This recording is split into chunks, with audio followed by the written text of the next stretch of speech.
What's up, everyone? Welcome back to the Full Court Press podcast, the WNBA podcast on the Hardcore Sports Network. I am Nick Weitoish of Sleeper Sports Media and of the infamous Hardcore Sports Network. Going to be handling things alone once again this week. Given that Randy and Coach Ed, they are busy with stuff. Things happen, so that is quite okay. I will get it done, and we're going to try something new with a vertical stream instead of the normal way that we pop up. So the comments are going to look a little different. I see that we got 3 people here already. Daniel Berry Sports, of course, jumping in, always very, very loyal. We appreciate you. 3 people watching. We appreciate that. Give a like on all the channels and go into the poll on my channel. Let me know. El Capitan, thank you very much for jumping in. We got a decent good show. Hopefully to go over the happenings in the WNBA. Raf is in the building. Yes, of course. We definitely appreciate that. So starting off with the power rankings, we'll get into the Commissioner's Cup and how that ended. And in the surprising fashion that the Liberty could not go back-to-back, much like the Vegas Aces with the league playoffs and championship. But going over to WNBA.com to get the latest on the power rankings. And, of course, first thing I see is voting for the All-Star teams. We have up until Saturday. So get your votes in. Vote today. I believe they count twice, which that's what they've been doing for the last couple of days, I think. So before we start off, I'm going to vote real quick. I got Asia Wilson, Hamby from Los Angeles, Breonna Stewart. I would vote for Maddie Siegrist, a Villanova girl, but she is out with a broken finger. She will be out for 8 weeks. So Angel Reese, Aaliyah Boston, Alyssa Thomas, and that's who I'm going to give for the front court. For my guards, of course, got to go Caitlin Clark, Kelsey Mitchell, Kelsey Plum, Mainbree. Not going to go Mainbree. I'm, of course, going to go. I'm all in LV, and I'm going to go with Kate Martin. So I'm going to submit these. I'll get these tweeted out. Go out and vote and send your votes to the network. Send them to me. Send them to Coach Ed. Send them to Randy. Let's see them. And get excited for the WNBA All-Star Game, Team USA versus Team WNBA. So now I got those out of the way. I can go over to we'll go into the standings first. So just going over the standings, New York Liberty still in first place overall at 15-3. We got Connecticut 13-3, just a game back. Minnesota, who beat New York in the Commissioner's Cup championship, 13-4. Seattle 10-6. They have a big game against Indiana tonight. Las Vegas Aces at 8-6. Phoenix at 8-8. Atlanta at 6-9. Chicago at 6-9. Indiana at 7-11. Chicago and Indiana did flip the 8 and the 9 seed after their last matchup on Sunday, and they won't play again until August, which is a shame because the matchups back-to-back weeks, setting viewership records for both ESPN and CBS that the league hasn't seen in 20-plus years. 4-13, the Sparks. 4-13, the Mystics, and 4-13, Dallas, who finally snapped their 10-ish, if not 11-game losing streak. That is the overall standings in league view. Conference, you got New York, Connecticut, Atlanta, Chicago, Indiana, and Washington, Minnesota, Seattle, Vegas, Phoenix, Los Angeles, and Dallas for the West.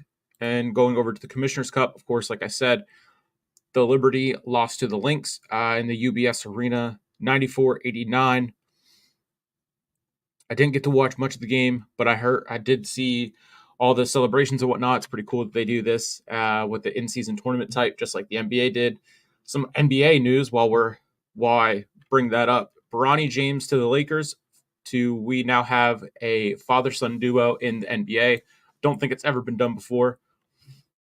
I'm purely a LeBron fan, so I love this. And I've been wanting to see this ever since I first started hearing about Bronny.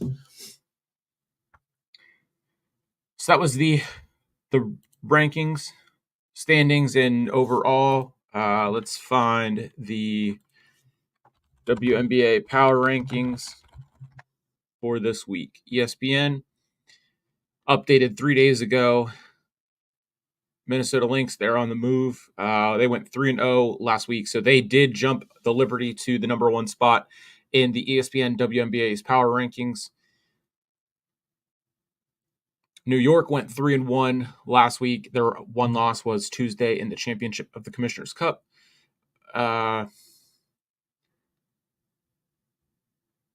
Cameron Brink was replaced for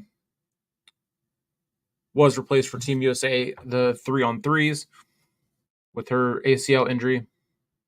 Here we go. We got the power rankings. Up from their previous ranking of 3, we have the Minnesota Lynx, who are 13-3. Of course, their win in the Commissioner's Cup probably had a lot to do with that. They play Dallas tonight and Chicago on Sunday.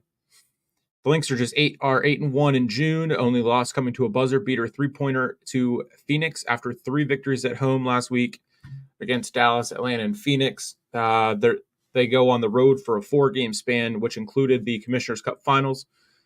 The Lynx have won 11 games this season by double digits, which is the most in the league. So they are definitely not a team to mess around with. And at number 2, previous ranking at 1, the 15-3 New York Liberty. This week they play Tuesday and they play Sunday against Atlanta. They lost to Minnesota, like I said, in the Commissioner's Cup Finals. They dropped a spot in the power rankings. Really, probably only because of the head-to-head loss to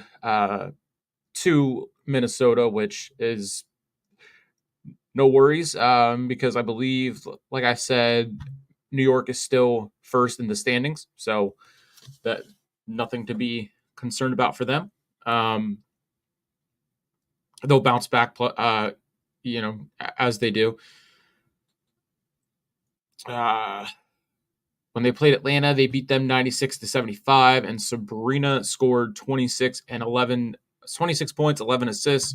Then we go to 3. Their previous ranking of 2, they dropped 1. The Connecticut Sun at 13-3. This week, they play Washington tonight and Atlanta tomorrow. And then we go going to 4. We have Seattle, who they play Indiana tonight, like I said.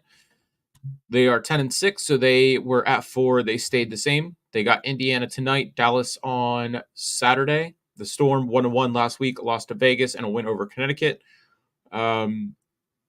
Sunday's victory was the start of 9 home games in a row, and they play just one more time on the road at Los Angeles on July 6th before the break for the All-Star game and the Olympics. So that's crazy good for the Storm, staying at home, getting some probably much-needed rest. Skylar Diggins-Smith is up to 5th in the league overall in assists per game at 6.1. Going to fit also at 5th, we have the Phoenix Mercury 8-8. They stayed at 5. No change for them. They play Los Angeles tomorrow, and then Indiana on Sunday. Same spot last week, still at 500. Very good offensive team. They've beaten New York Tuesday, which was the Liberty's only loss last week. When the Mercury are held to 60 points and shoot 31.1% from, they shoot 31.1% from the field. Currently top 8 in the standings. They have 9 games again remaining before the Olympic break, as does most of the other teams. Then we go to 6, the Las Vegas Aces, 8-6, the 2-time back-to-back defending champions. They beat Seattle and Connecticut last week. Chelsea Gray is back, and Asia Wilson continues to just be as dominant as she has been the last couple of years. The Aces lost 4 of 5, and then the 2 win. Then now they're on a 2-game winning streak, and they are getting that lightened mood and fun back into the building out in the desert. Last week, Asia Wilson had a total of 53 points and 25 rebounds in the games played. Another double-double for her, 26 points, 16 rebounds on Friday night in the win over the Sun. We go to 7. The Chicago Sky jumped up 4 spots. Their previous ranking was 11th. They jump over the Indiana Fever. This week they have Vegas tonight. They have Minnesota on Sunday. They got their big jump because of wins over Dallas and Indiana.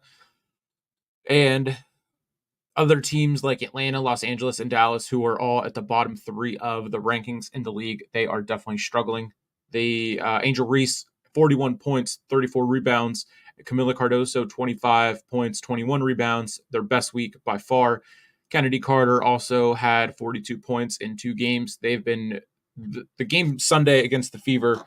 The Sky Fever game on Sunday was even better than their first 2 matchups, even though my Fever did not win. I enjoyed the game Sunday way more than the first 2 matchups. It was very close and just boiled down to boneheaded coaching. Christy Sides should really be counting her days with how she is in that team.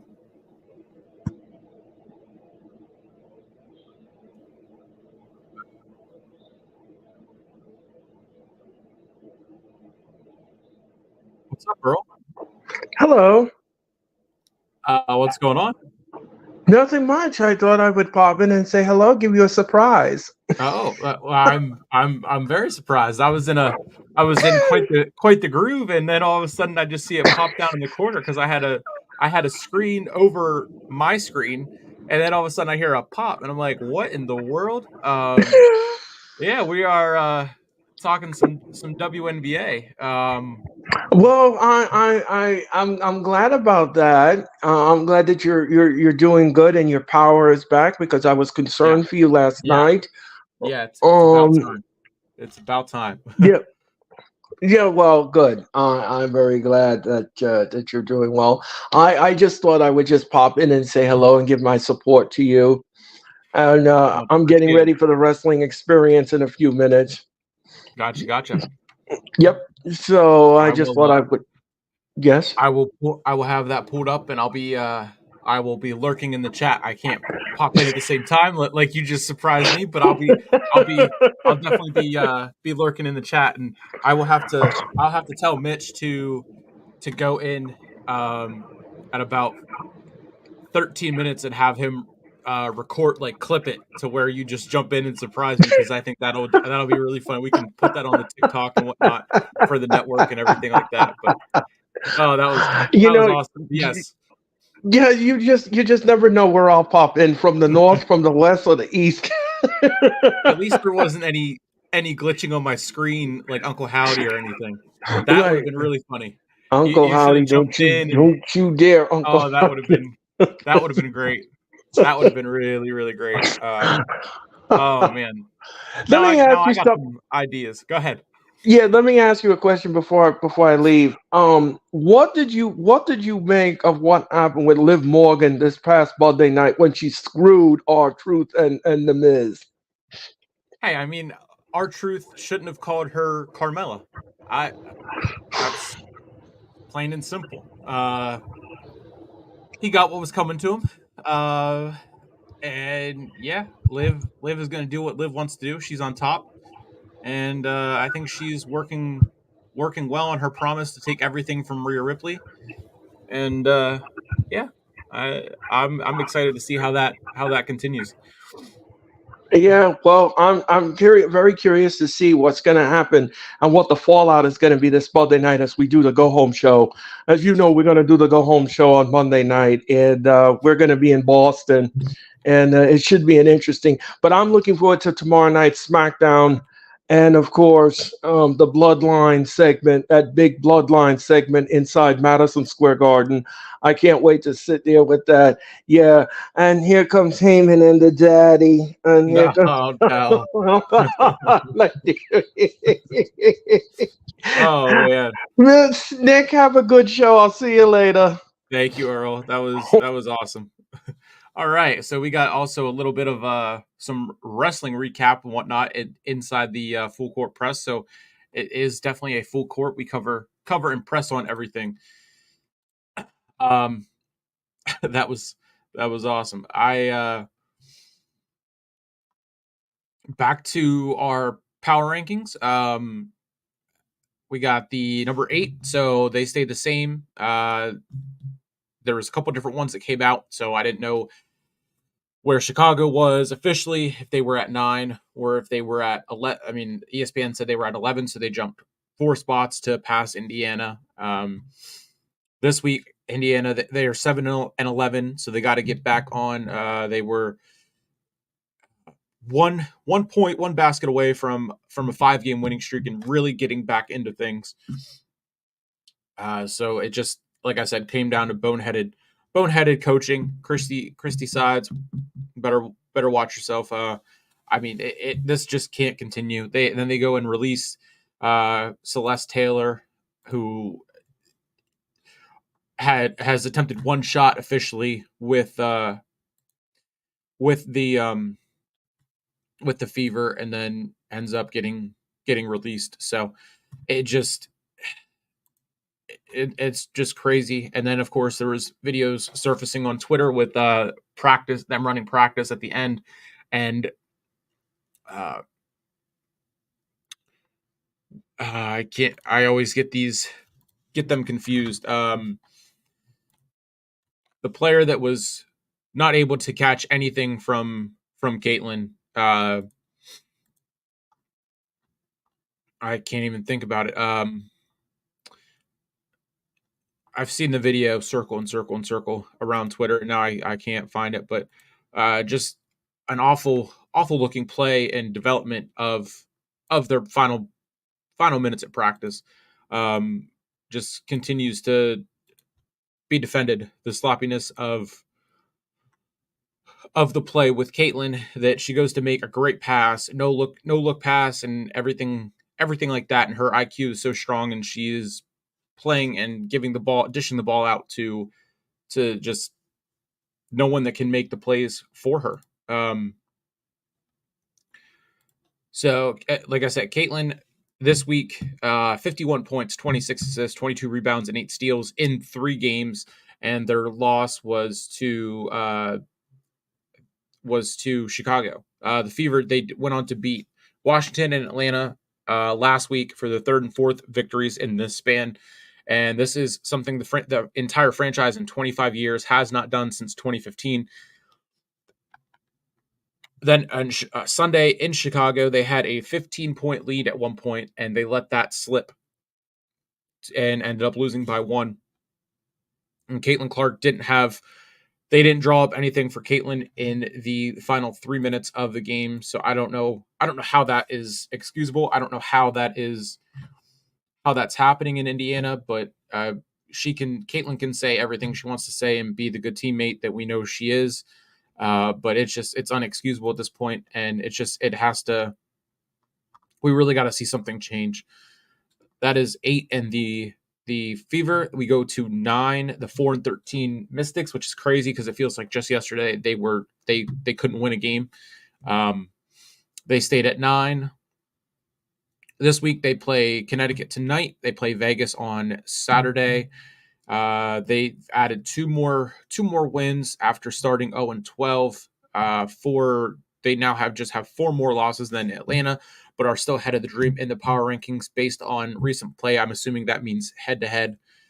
Stephanie Dawson, a veteran center for them, had her best week of the season with 48 points and 25 rebounds in 3 games. Then we go to 10, the Atlanta Dream, 6-9. Nice. Previous ranking of 7, so they dropped 3. They play Connecticut tomorrow. They play New York on Sunday. Injury concern for Howard with an ankle. Whenever she drove through the lane to the basket at Minnesota when they lost on Wednesday, followed by losses to Indiana and New York. The Dream dropped 3 in a row and 5 of their last 6. Guard Jordan Canada made her injury-delayed season debut on Saturday, getting 6 points, 4 rebounds, 2 assists, and played 14 minutes against the Liberty. Canada previously played with Seattle and Los Angeles before being traded to Atlanta back in February. Then we go to 11. The Sparks are now 4-13. They dropped 1. They were 10. They play Phoenix tomorrow, and that is it. Last week, of course, was a big blow to the Sparks with Brink's season-ending injury. Just 15 games for her rookie year after tearing her ACL. She was averaging 7.5 points per game, 5.3 rebounds, 2.3 blocked shots, and was holding on in the race for Rookie of the Year, if not to finish third behind either Angel Reese and Caitlin Clark, who I think we're always going to have that 1 and 2 spot locked down. We will see how that shakes out. Then we got a signing of Queen Egbo, a center who should be some help coming off the bench. And if their 7-game road stretch, they've lost the first 6, so they have one more of that road trip in Phoenix tomorrow. Hopefully they can start to turn that around. Then we go to 12 with Dallas, who they've been struggling just as bad, if not worse, as what the Lynx did, or the Mystics did.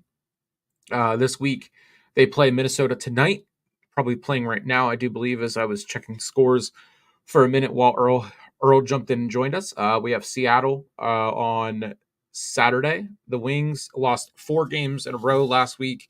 Now 11 in a row. Forward Natasha Howard returned from injury, but she was sidelined after the opener back in May. She's had 58 points and 17 rebounds in her first 3 games back. And Maddie Siegrist was lost after. She will be back after the Olympic break. She had surgery on a broken finger. And the Wings can just they can't find anything positive. They can't find anything that is going in the track that they want it to go. Those are the power rankings. So the next thing we got, if I can find it here, I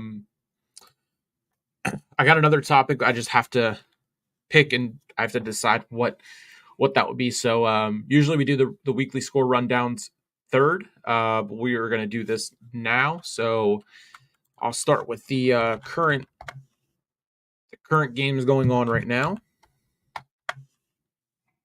We have the Aces and Sky 35-31 Vegas with 5:34 left in the second. The Sun are down by 16 to the Mystics with 8:30 left in the second, and then the Fever and Storm play at 10 o'clock tonight. And then tomorrow we have Atlanta and Connecticut. The Wings did beat Minnesota 94-88 earlier today. And then that was the first game since Tuesday for the Commissioner's Cup. Games coming up.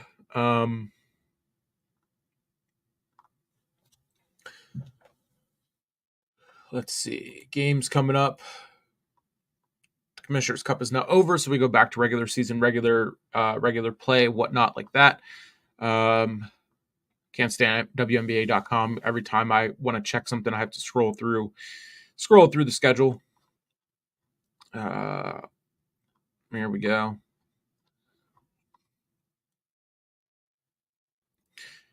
Went over the current games tomorrow: Atlanta, Connecticut, LA, and Phoenix.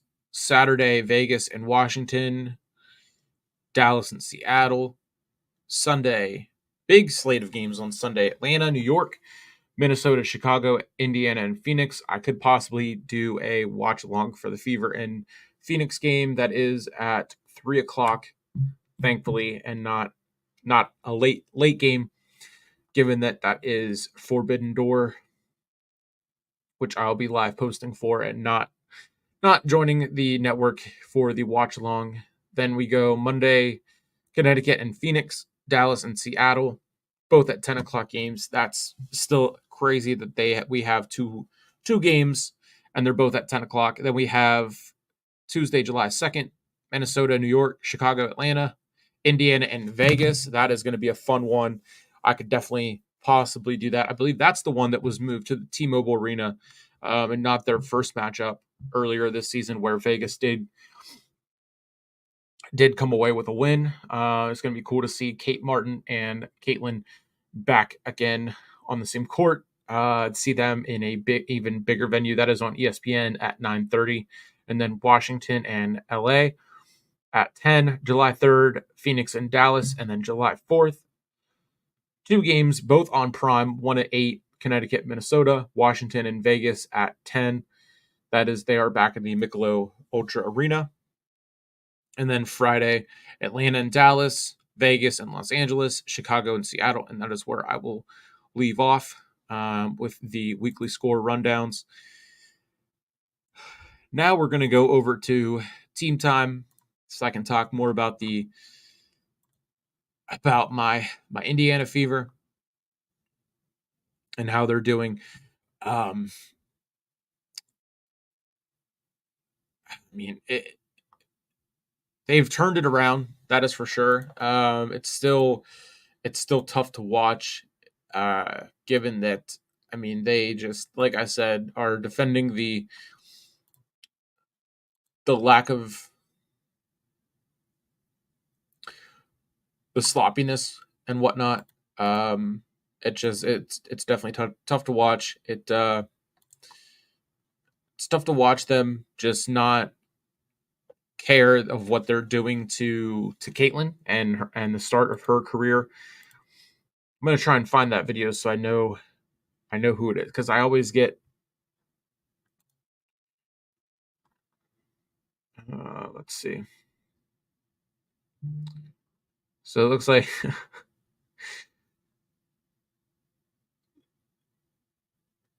23 minutes ago. This just popped up on the timeline, so I'll just hit on it. With about 7 minutes left in the first, 3 seconds on the shot clock. DC, we had Julie Van Loo, 3 seconds on the shot clock. She inbounds the pass off of a defender and then gets it and then hits the jumper. And that was in the Connecticut and Washington game. That's fantastic. That's great basketball IQ. Definitely very, very cool to see that. Smart. Let's see, we got trying to find it, man. I just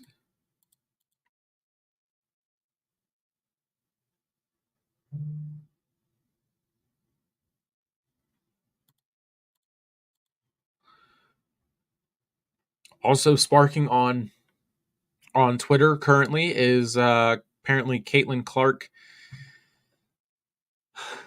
Caitlin Clark and her boyfriend are engaged. That is very interesting. Gonna have to get that out. There's it's a press release, I guess, or an email from, I don't even know the source, but the message was, my client's friend ran into Caitlin Clark at a local jewelry store a week ago or so. Apparently her and her boyfriend are engaged. So congratulations to her if it's true. If it's not, then the rumor mill never ceases to amaze me. Christy Wallace was the name that continues to just not be able to catch passes from Caitlin. Other news and different teams, since this is team time, I'll just hit on a whole bunch of teams. The Golden State Valkyries got the endorsement from multiple-time NBA champion Steph Curry. We got him in a picture in front of the many championship banners that they have with a Valkyrie shirt on. So that is pretty cool to see that both teams in the same city for the WNBA and the NBA to merge and support each other. Makes sense, and hopefully that will soon be the case for Philly. As we get, I want a team to come to Philly so bad, so I can so I can just have a chance to go and see a game out in Philly, given that I am in Central PA. Also, pretty cool moment. Teaspoon and Becky Hammon did their press conference, their pregame press conference together. Teaspoon said it was important to do it together to show that you can compete and love and still love one another. So I think Caitlin and Kate were supposed to do this, and their first matchup, and I think it was Kate. Kate said that Caitlin just skipped it, or it was one of the other.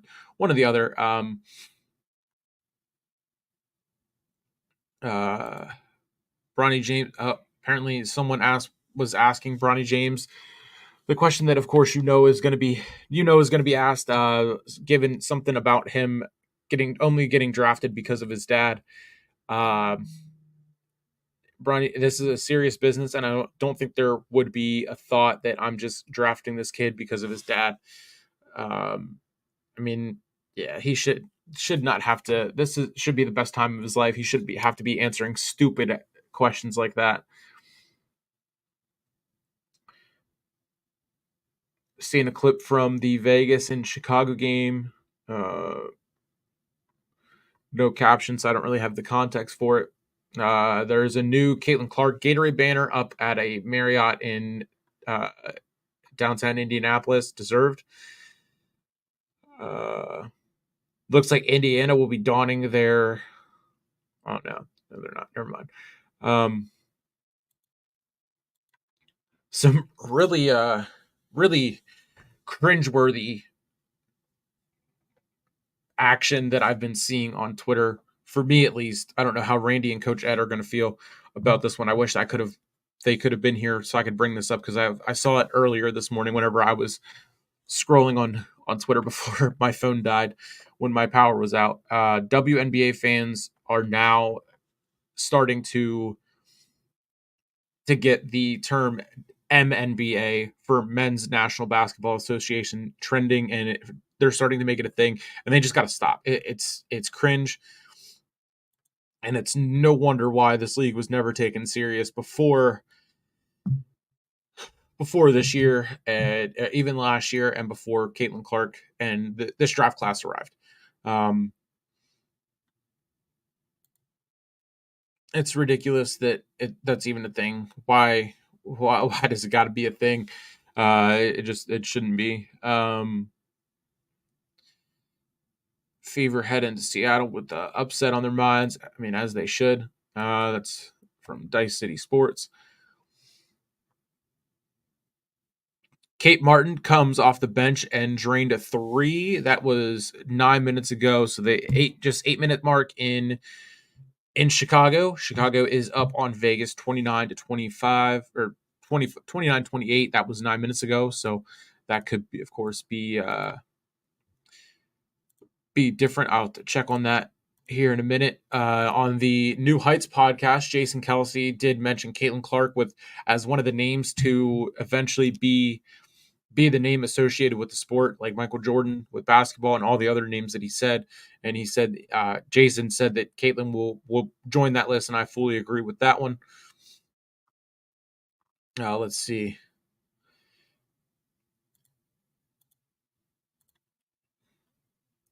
Soccer player for the U.S. women's national team is donning a Caitlin Clark Iowa jersey. That's pretty sick to show the support for her being snubbed from the roster. Now, I know that she did miss the tryouts or camp or whatever, given that she was playing in March Madness. So that is what it is. But I mean, she's gonna have enough time to get some Olympic time.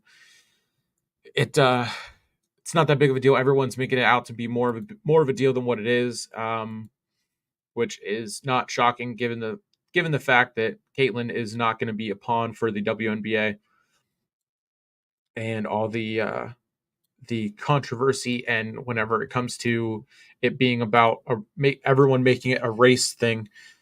4 minutes ago, the Vegas Aces Twitter account posted A'ja Wilson has 15 points in one quarter. That's not a surprise to anyone, I don't think.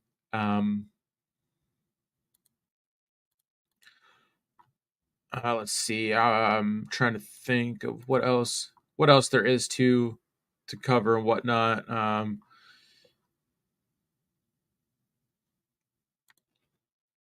Caitlin Clark and Asia Wilson were both nominated for Best Athlete in Women's Sports for the ESPYs. Caitlin was also voted our nominee for Best Athlete, or uh, she was also up for a Kids Choice Award. Apparently, that's pretty cool.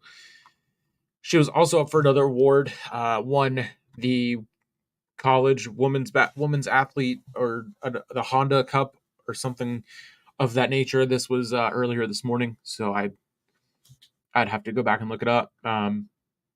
It is kind of crazy that under the description of the best athlete women's sports, it says Caitlin Clark, Iowa women's basketball, Coco Gauff, tennis, Nelly Korda, golf, and Asia Wilson, Las Vegas Aces, and it doesn't say Indiana Fever, so that's kind of funny. There's another picture of coaches for the Aces and the Sky. So that's pretty cool to see.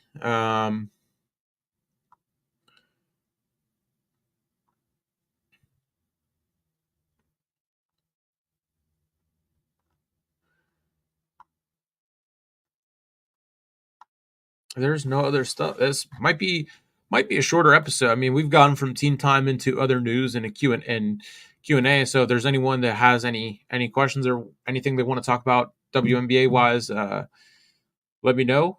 If not, this might be a shorter one just because I am running out of things to talk about. For me, without Coach Ed and Randy here, they will be back next week, so that won't be a problem. But this might be a shorter one.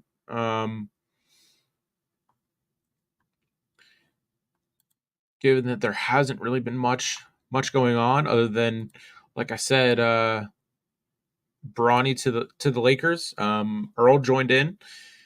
We're now seeing the Fever make their head over to the Climate Pledge Arena. So they are, of course, I'm seeing the game day fit video, which is always nice. Caitlin looks really good as usual.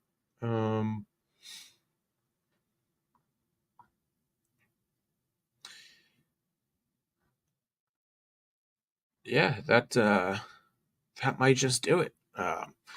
Try to go for 40 minutes and then just be 20 short of that hour. We are shooting to go for an hour every week, given that it was the last minute of that I was able to do this because my power did come back on earlier today. I didn't know if I was going to be able to do it. Here's some news about a minute ago. Phoenix Mercury injury report for tomorrow's game against the Sparks. There are no injuries to report. Okay, so that didn't really help me. Thanks, Desert Wave Media. I'll see if there's anything else to really report on. If not, I'll go.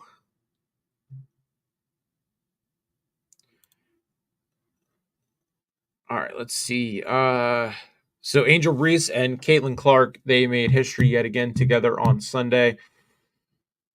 Their game Sunday 2 weeks ago drew 2.25 million views on CBS, and then their game this Sunday drew 2.3 million on ESPN, which is another record-breaking viewership. Angel Reese had 25 points, 16 rebounds, another double-double, which adds to the run that she's on, the 8th consecutive game, which is extending the WNBA rookies record. She is also the first rookie since Asia Wilson with 25 plus points, 15 plus rebounds in a single game, and joins Wilson as the only player in the WNBA this season with multiple games with at least 15 points, 15 rebounds. The average ticket for this game was $351, which Reese and Clark and the article I'm reading from WNBA.com, it says that the two teams did not disappoint, and that is absolutely true. This game was one of the best games I've watched all season. I've tried my best to watch as much as I can. Definitely was one of my favorite games to do a play-by-play for. Clark played 40 minutes, 5 of 11 from shooting, 5 of 9 from three, 6 rebounds, 4 steals, and 5 turnovers. I mean, this was insane that 6:38 left. They were the Fever were up 82-70, and Angel Reese went on to get 10 points, 5 rebounds, and was the majority reason that the Sky had the comeback that they did.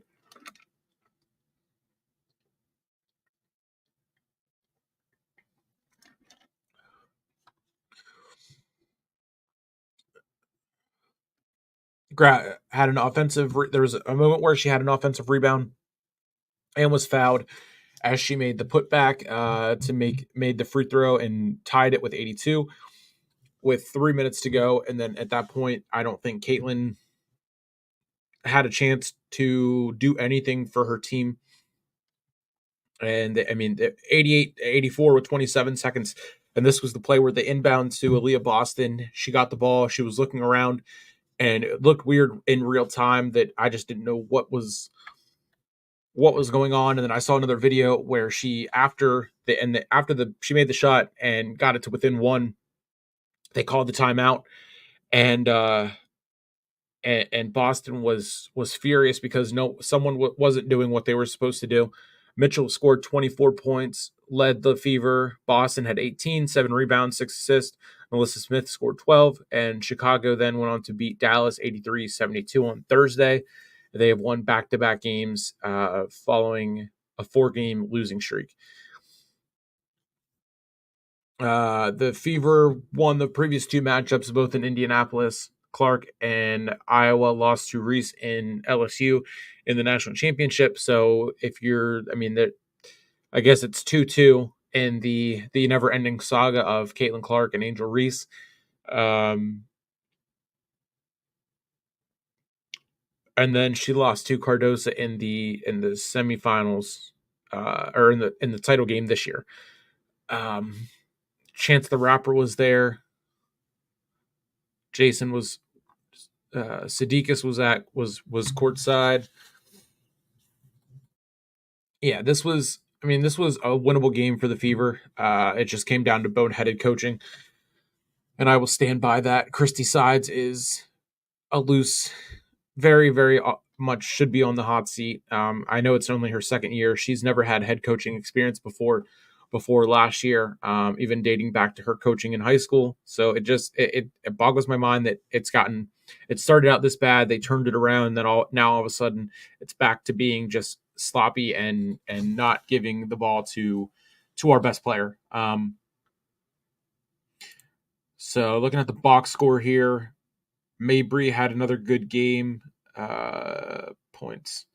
Maybe not as good at what I thought. 6 points. Seems like last Sunday she did better. Angel Reese, like I said, 25. Kennedy Carter, 23. Cardoso, 16. So their big three was definitely scoring.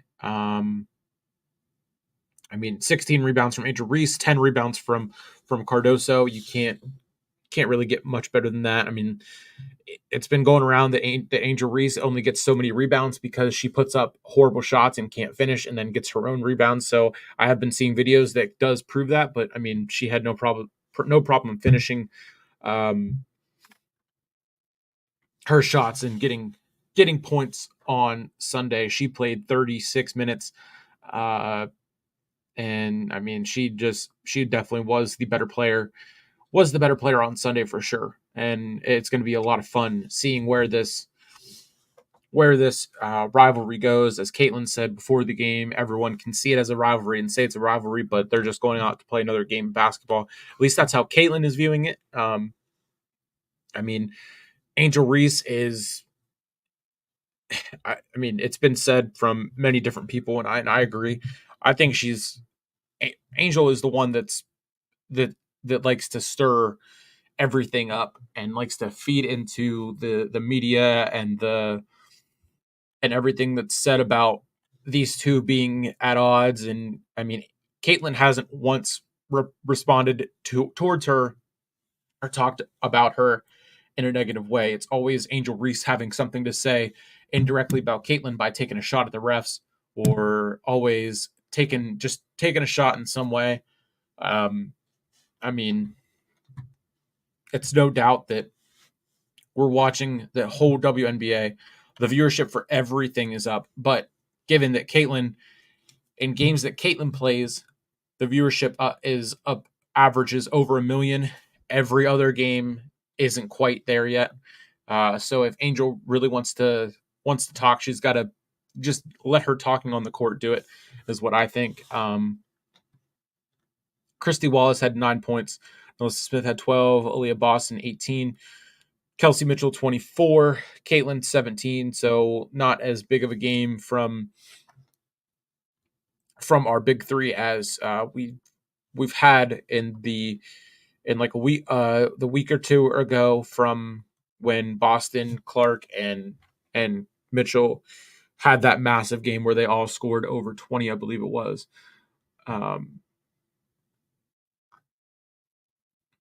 That was the game Sunday, so I can preview the game tonight if I can find anything. Indiana ranks third in field goal percentage, and Seattle allows the second lowest opponent field goal percentage. So that's going to be interesting to watch. Let's see. So May 22nd, the first matchup, the Fever lost 85-83 to Seattle. And then the May 30th, just 8 days after that one, that was the really, really bad game where Seattle beat them 103-88. That was not a fun game to watch. I believe that was the Monday night, and I ended up turning on Raw like at halftime before, and not even finishing out that game. Team leaders for the Indiana Fever: Mitchell, Boston, and Clark. 16.4 points per game for Kelsey Mitchell, 7.9 rebounds for Aaliyah Boston, and 6.6 assists for Caitlin Clark. For Seattle, Jewel Lloyd, 18.4 points per game, 9.6 rebounds for Easy Magbeger, and 6.1 assists for Skylar Diggins Smith. The Fever got to bounce back and go into Seattle with who Seattle's hot. They're in the middle of a big home stretch before everyone goes the Olympics break and the All-Star break. I mean, it might have a little bit of it on or no, this is Christy Sides on, I believe, Caitlin Clark. She sees the floor, sees the lanes, passing lanes, sees things as they are happening, sometimes before the player who's going to get the ball even realizes it. It's a gift that she has, yet you're not letting her go out there and be the playmaker that she can be and putting the ball in her hands when the game is on the line. You lost by 1 point and you didn't draw up anything to put the ball into Caitlin's hands. So I don't know what we're doing there, and why that's not being addressed. Let's see. We got Thursday will be the second time Indiana's traveled to Seattle this season. Like I said, they lost 85-83 on May 22nd. That was Clark's team high 21 points. She scored 21. It wasn't enough to get the win. Jewel Lloyd scored 32 points that game.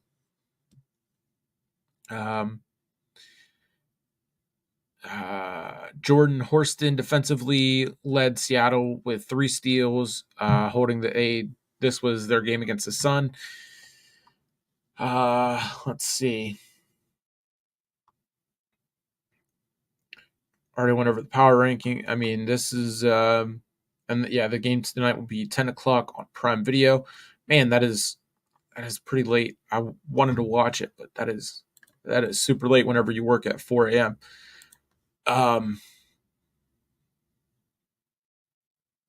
The All-Star game, July 20th at 8:30 p.m. So I won't be able to watch that because I will be doing the Jake Paul fight.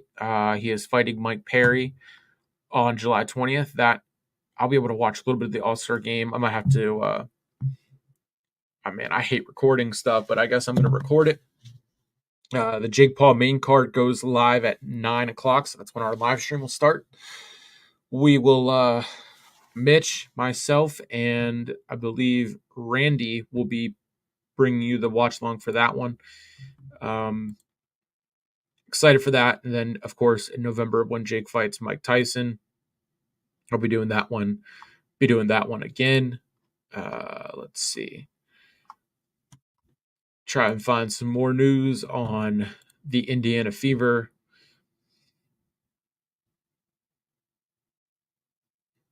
So the Fever, they start a 3-game West Coast trip in Seattle on Thursday. They then, like I said, they go on to play, I think, Vegas on this trip and another one. Demarius Dantas was activated after they waived Celeste Taylor. So that was another thing that I did see, that it's crazy that they drafted Celeste Taylor and they could have drafted Kate Martin in that spot. They could have brought in Caitlin Clark's, not only her best friend, but a former teammate that we know they play well together. It's crazy to think what could have been in that sense, to see those two play together yet again at the next level.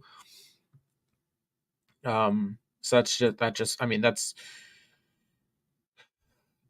sucks that now whenever you think about what could have been, it really, it's a wasted pick, and you had a shot to take Kate Martin and you didn't, but things are working out with her out in Vegas.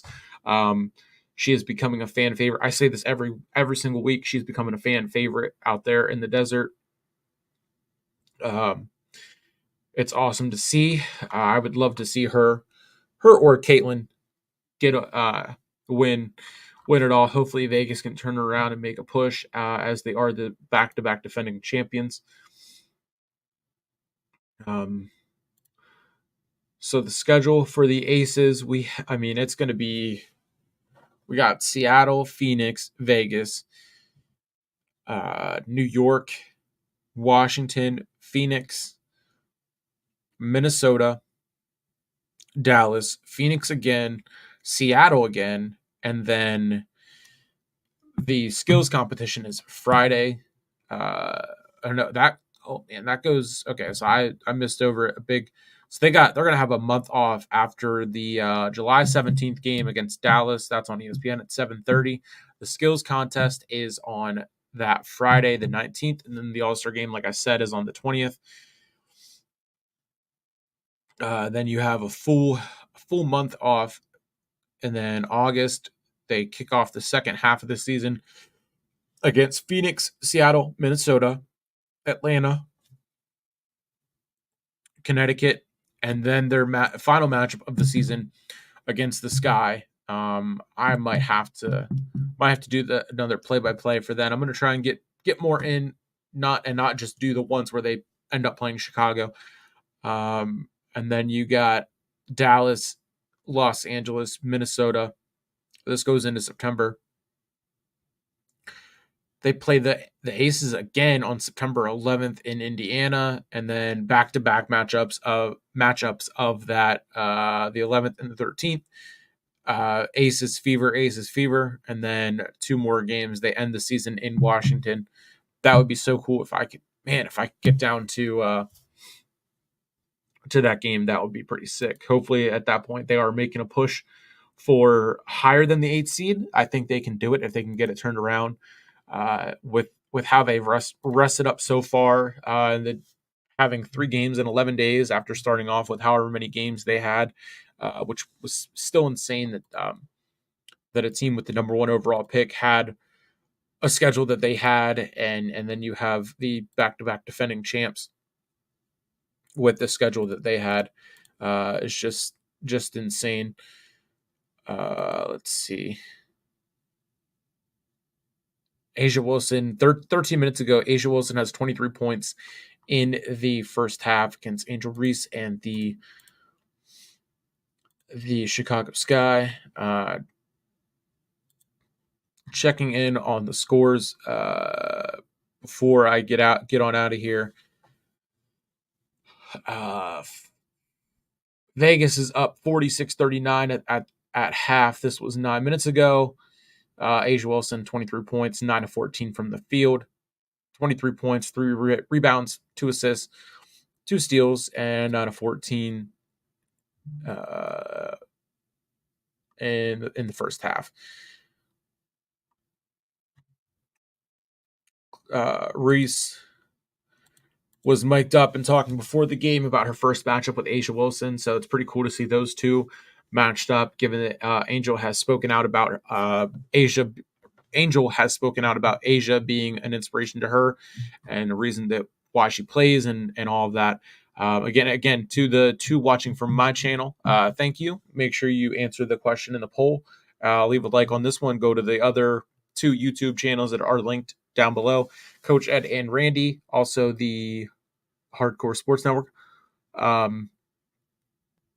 The Hardcore Sports Network, and get on over to actually Randy's YouTube isn't even linked on here. That's all right. That's weird. I will have to fix that. Go over and like them. Go to the Facebook page for the network. Give that some love, and of course the Twitter, all that good stuff. That's gonna pretty much do it. So that was episode 4 of the Full Court Press podcast. Other stuff I have coming up this week. I know Coach Ed is going to be back to posting and being active on Monday. He said he was not able to make it again tonight. No big deal. Glad he's feeling better with and took care of the situation that he was taking care of. We have Randy is just busy with work stuff, so no problem again there. And then coming up this week, I have possibly something tomorrow. We got UFC 303, the watch along for that on Saturday with Hunter from Apples and Grapes Media and the Hardcore Sports Network. And then on the 30th, Earl and the wrestling team will be doing AEW Forbidden Door. That's on the 30th, and I will be live posting that, but not joining the watch along.